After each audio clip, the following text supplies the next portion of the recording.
நான் நினைக்கின்றேன் தலைமைத்துவம் என்பது ஒரு பதவி அல்ல, அது ஒரு அமானித பொறுப்பு, ஒரு அமானிதம். அதை பற்றி நிச்சயமாக நாங்கள் விசாரிக்கப்படுவோம். அது மாத்திரமல்ல, தலைமைத்துவம் என்பது ஒரு அதிகாரமும் இல்லை, அது ஒரு சேவை. தலைமைத்துவம், தலைவர் என்பவர் ஒரு அதிகாரி அல்ல, ஒரு சேவை. அவர் தன் சார்ந்த சமூகத்துக்கு, தன் கீழ் உள்ளவர்களுக்கு சேவை செய்வதற்காக, ஊழியம் செய்வதற்காக நியமிக்கப்பட்டவர் என்பதை இந்த மாணவ தலைவர்கள் விலகிக் கொள்ள வேண்டும். நாங்கள் நபி ஸல்லல்லாஹு அலைஹி வஸல்லம் அவருடைய வாழ்க்கையை எடுத்து பார்த்தால், நபி ஸல்லல்லாஹு அலைஹி வஸல்லம் அவரிடம் இருந்த ஆக பிரதானமான விடயங்கள், ஒரு தலைவருக்கான குவாலிட்டிஸ், நபி ஸல்லல்லாஹு அலைஹி வஸல்லம் தோன்றி மறைத்து ஏறத்தாழ 1400 வருடங்கள் கடந்துவிட்ட நிலையிலும் கூட உலகத்திலே பெரும்பான்மையான மக்களால் பின்பற்றுகிற ஒரு தலைவராக இருப்பதற்கான மிக பிரதானமான காரணம் அவர்களிடமிருந்த தலைமைத்துவ பண்புகள். அதில் மிக பிரதானமான தலைமைத்துவ பண்புகள் 5 அடையாளப்படுத்தியது. ரசூல் ஸல்லல்லாஹு அலைஹி வஸல்லம் அவரிடமிருந்த மிக பிரதானமான 5 தலைமைத்துவ பண்புகள் எங்களுக்கு அடையாளப்பட்டு, அதுல முதலாவது பண்பு, மிக பிரதானமான முதலாவது பண்பு நபிக்கு இருந்தது சமூக உணர்வு. ஆகவே எங்களுடைய தலைவர்களிடம் இருக்க வேண்டிய, வர வேண்டிய மிக பிரதானமான பண்பு சமூக உணர்வு. சமூகத்தை நேசிக்கக்கூடியவர்களாக அவர்கள் இருக்க வேண்டும். இரண்டாவது இருந்த மிகப்பெரிய பண்பு பொறுப்புகளை அல்லது வேலைகளை பகிர்ந்தளித்தார்கள். சமூகத்திலேயே வேலைகளை பகிர்ந்தளித்தார்கள். மூணாவது நபியிடம் இருந்த ஒரு மிக பிரதானமான பண்பு, எதையுமே ஆலோசனை செய்யாமல் செய்ய மாட்டார்கள். நான்காவது நபி ஸல்லல்லாஹு அலைஹி வஸல்லம் அவர்கள் இருந்த ஒரு பண்பு, பொறுப்புகளை அல்லது பதவிகளை துறை சார்ந்தவர்களுக்கு, தகுதியானவர்களுக்கு கொடுப்பார். கடைசியாக 5வது இருந்த மிக பிரதானமான பண்பு, தானும் சேர்ந்து செய்வர்களாக இருந்தார்கள். இன்றைய சமூக தலைவர்கள் கட்டளை பிறப்பித்து விட்டு தான் அதிலிருந்து விலகிக் கொள்கிறார்கள். ஆனால் நபி ஸல்லல்லாஹு அலைஹி வஸல்லம் அவர்கள் தான் கட்டளையிட்டதை தான் செய்யக்கூடியவர்களாக இருந்தார்கள்.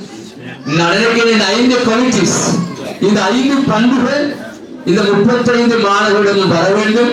இந்த 5 குவாலிட்டிஸ் வந்தால் நீங்கள் எதிர்காலத்திலே ஒரு நல்ல தலைமைத்துவத்தை வழங்கக்கூடியவர்களாக வருவீர்கள் என்பதை ஆழமாக மனதிலே பதிவு செய்து கொள்ளுமாறு அன்பாக நான் கேட்டுக்கொள்கின்றேன். அடுத்த விடயம், அடுத்த நிகழ்வு இங்கே அழகாக, அதனால்தான் வெற்றிகளை இவ்வளவு சந்தோஷமாக கொண்டாடுகிறோம். வெற்றி பெற்றால் மகிழ்ச்சியாக இருக்கலாம் என நாங்கள் நினைக்கின்றோம். நான் சொல்கிறேன், மகிழ்ச்சியாக இருந்தால் தான் வெற்றிகளை பெற முடியும். வெற்றி பெற்றால் மகிழ்ச்சியாக இருக்க முடியும் என்பதல்ல, மகிழ்ச்சியாக இருந்தால் தான் வெற்றி பெற முடியும். ஆகவே நீங்க எல்லோரும் சேர்ந்து உங்கள் பிள்ளைகளோடு இந்த பிரதேசம் மகிழ்ச்சியாக இருந்தால் வெற்றிகளை நீங்கள் பெறுவீர்கள். அந்த வெற்றிகள் உங்களுக்கு நிரந்தரமான ஒரு சந்தோஷத்தை உங்களுக்கு பெற்றுக் கொடுக்கும். ஆகவே நீங்கள் அனைவரும் ஒன்றிணைந்து ஒரு மனதோடு இந்த பாடசாலையுடைய முன்னேற்றத்துக்காக செயல்படுவீர்கள் என நான் மிக உறுதியாக நான் நம்புகின்றேன். இந்த மனிதர் எப்படி இருக்கும்? ஒரு மாணவர் கேட்கிறார், ஒரு நல்ல மாணவர், அது ஒரு நல்ல மனிதர் எப்படி இருக்கும்? அந்த ஆசிரியர் சொல்றாரு, ஒரு மனிதர் அது ஒரு மாணவர் எப்படி இருக்கணும் தெரியுமா? கண்ணாடியை போல இருக்கணும். கண்ணாடியை போல இருக்கணும்.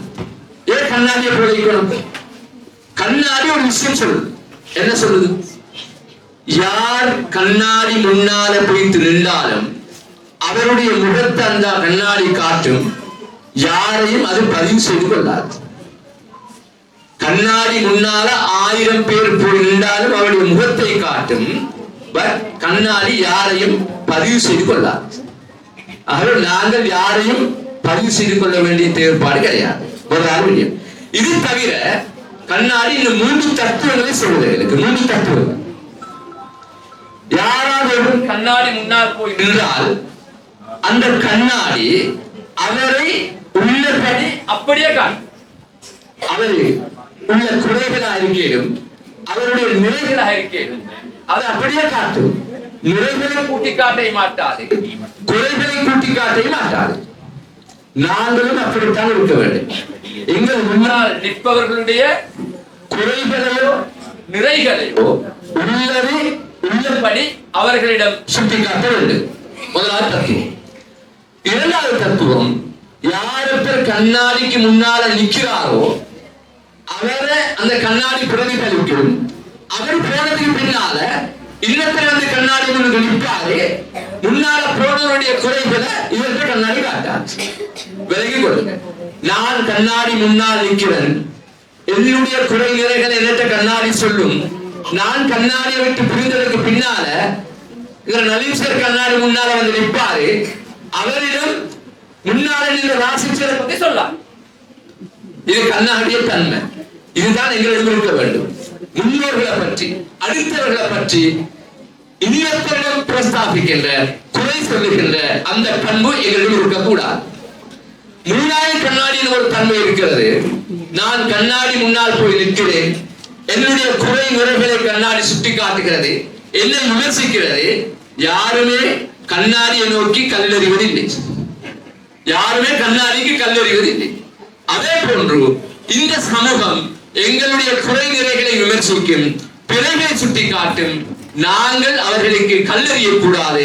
அந்த விமர்சனங்களை ஆக்கப்பூர்வமாக நாங்கள் ஏற்று எங்களுடைய முன்னேற்றத்துக்கு பயன்படுத்த வேண்டும். ஆகவே ஒவ்வொரு மாணவரும், ஒவ்வொரு ஆசிரியரும், ஒவ்வொரு பெற்றோரும் கண்ணாடி மாதிரி இருக்க வேண்டும் என நான் அன்பாக கேட்டுக்கொள்கிறேன். கண்ணாடி மாதிரி இருந்து இந்த சமூகத்தை பாதுகாப்பதற்கு, இந்த சமூகத்தை மேம்படுத்துவதற்கு நீங்கள் அனைவரும் முயற்சி செய்ய வேண்டும் என நான் ஆசைப்படுகின்றேன். இன்னொரு விடயம் நான் சொல்லுகின்றேன். அன்பார்ந்த ஆசிரியர் பெற்றார்கள், மாணவர்கள் இதை விலகிக் கொள்ளுங்கள். நாசா நிறுவனம் ஒரு ஆய்வு செய்தது. நாசா நிறுவனம் ஆய்வு செய்தது. அந்த ஆய்வுடைய முடிவு, ரிசர்ச் ரிப்போர்ட் என்னன்னா, பாடசாலையில தரம் 1க்கு மாணவர்கள் அனுமதிக்கப்படுகின்ற போது 98% மாணவர்கள் வித்தியாசமாக சிந்திக்கிறார்கள், தனித்துவமாக சிந்திக்கிறார்கள்.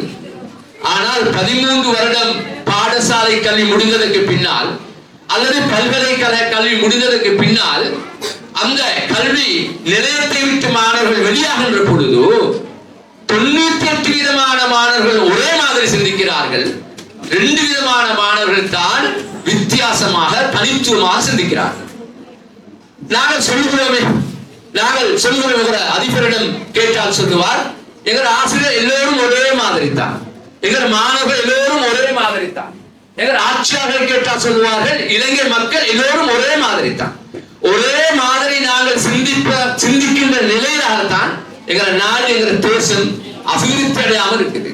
அவை நான் ஆசிரியருக்கு அன்பாக சொல்கின்றேன், தனித்துவமாக சிந்திக்கின்ற மாணவர்கள் உருவாக்குங்கள், வேறுபடுத்தி சிந்திக்கக்கூடிய மாணவர்கள் உருவாக்குங்கள்.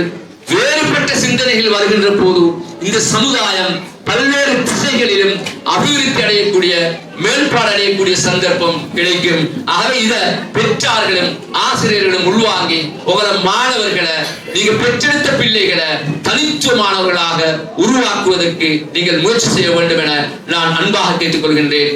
நீங்கள் இதுவரைக்கும் பேணி சென்ற இந்த ஒற்றுமை, இந்த ஒருங்கிணை கல்வி நடவடிக்கை ஐக்கியம் இந்த 3 மாணவர்கள் மிகவும் சிறப்பாக இந்த நிகழ்ச்சியை ஏற்படுத்திக் கொண்டிருக்கிறார்கள், சொல்லிக் கொண்டிருக்கிறார்கள். ஆங்கில மொழியிலே மிக அழகாக தெளிவாக செய்து கொண்டிருக்கிறார்கள். எல்லா விதத்திலையும் பெண் மாணவிகள் ஒரு உயர்ந்த இடத்துக்கு போகின்ற அந்த சந்தர்ப்பத்திலே ஆண் மாணவர்களுடைய நிலைமை கொஞ்சம் அச்சத்தை ஏற்படுத்துகிறது, கொஞ்சம் கவலை ஏற்படுத்துகிறது. நான் நினைக்கின்றேன், இவர்களை எங்களுக்கு இவ்வாறு விட முடியாது. எல்லோரும் சேர்ந்து, இங்க வந்திருக்கக்கூடிய சமூக ஆர்வலர்கள், பெற்றார்கள் அனைவரும் சேர்ந்து இந்த பாடசாலையில் படிக்கக்கூடிய இந்த மாணவர்களுக்கு ஏதாவது, ஆண் மாணவர்களுக்கு ஏதாவது ஒரு விஷய திட்டத்தை நடைமுறைப்படுத்தி அவர்களை இந்த வெற்றி நீரோட்டத்தை கொண்டு வருவதற்கு நீங்கள் அனைவரும் முயற்சி செய்ய வேண்டும் என நான் அன்பாக கேட்டுக்கொள்கின்றேன். நாங்கள் முயற்சி செய்தால் மாற்றிடும். மாற்றுவதற்கான முயற்சியை நாங்கள் செய்ய வேண்டும். குறைக்கான விடுத்து அந்த குறையை எப்படி நிவர்த்தி செய்யலாம் என்று நாங்கள் சிந்தித்தோமானால் கட்டாயமாக இவர்களை மாற்ற முடியும். வந்திருக்கக்கூடிய பெற்றார்கள், ஆண் பிள்ளைகளை பெற்றெடுத்த பெற்றார்களுக்கு நான் அன்பாக கேட்டுக்கொள்கின்றேன். உங்களுடைய அந்த மாணவர்களுடைய அந்த எழுச்சியில் தான் இந்த சமூகத்தில் வெற்றி தங்குகிறது. ஆகவே ஆண் மாணவர்கள் தொடர்பாக பாடசாலை அதிபர் ஆசிரியர் மட்டுமில்லை, அதிபர் ஆசிரியர் முயற்சி எடுக்கிறார்கள். ஆனால் வீட்டு சூழல் மாறாததன் காரணமாக அவர்களை மாற்ற முடியாமல் இருக்கிறது. அவை வந்திருக்கக்கூடிய பெற்றார்கள் இந்த செய்தியை இந்த பிரயோகத்துக்கு எடுத்துச் செல்ல வேண்டும். அந்த ஆண் மாணவர்களை மாற்ற வேண்டும். மாற்றினால் நிச்சயமாக இந்த பாடசாலை இன்னும் ஒரு உயர்ந்த இடத்துக்கு போகும் என நான் கேட்டுக்கொள்வதோடு, அன்பார்ந்த மாணவர்களே, அன்பார்ந்த அன்புக்குரிய ஆசிரியர்களே, பெற்றார்களே, நீங்க மனம் தளரக்கூடாது. நீ துணியிலிருந்துதானே தொடங்குகிறது. ஆலமரம் என்ன ஆலமரம், அது ஒரு விதையிலிருந்துதானே தொடங்குகிறது. காவியம் என்ன காவியம், அது ஒரு எழுத்திலிருந்துதானே தொடங்குகிறது. ஆகவே நீங்க ஒரு நீர் துணியாக இருக்கிறீர்கள், நீங்கள் ஒரு எழுத்தாக இருக்கிறீர்கள், அதே போல் நீங்கள் ஒரு விதையாக இருக்கிறீர்கள். நாளை நீங்கள் சமுத்திரமாக, ஆலமரமாக, பெரிய காவியமாக எழுதப்படுவீர்கள், வரையப்படுவீர்கள். அதற்காக நீங்கள் என்ன செய்ய வேண்டும்? முயற்சி செய்ய வேண்டும், உழைக்க வேண்டும். கொஞ்சம் உங்களோட சமயத்தோட இஸ்லாத்தோட உங்களை தொடர்புபடுத்திக் கொண்டு நீங்கள் முயற்சி செய்வீர்களா இருந்தா இந்த பாடசாலை ஒரு உயர்ந்த இடத்துக்கு வர வேண்டும் என நான் பிரார்த்திப்பதோடு, இத்தனை வருட காலமாக இந்த பாடசாலையை மிக அழகாக நெறிப்படுத்தி சென்ற இந்த அதிபருக்கு எல்லாம் ரஹ்மத் செய்ய வேண்டும். அவர்களுடைய சந்ததிகள் எல்லாம் பொருந்திக் கொள்ள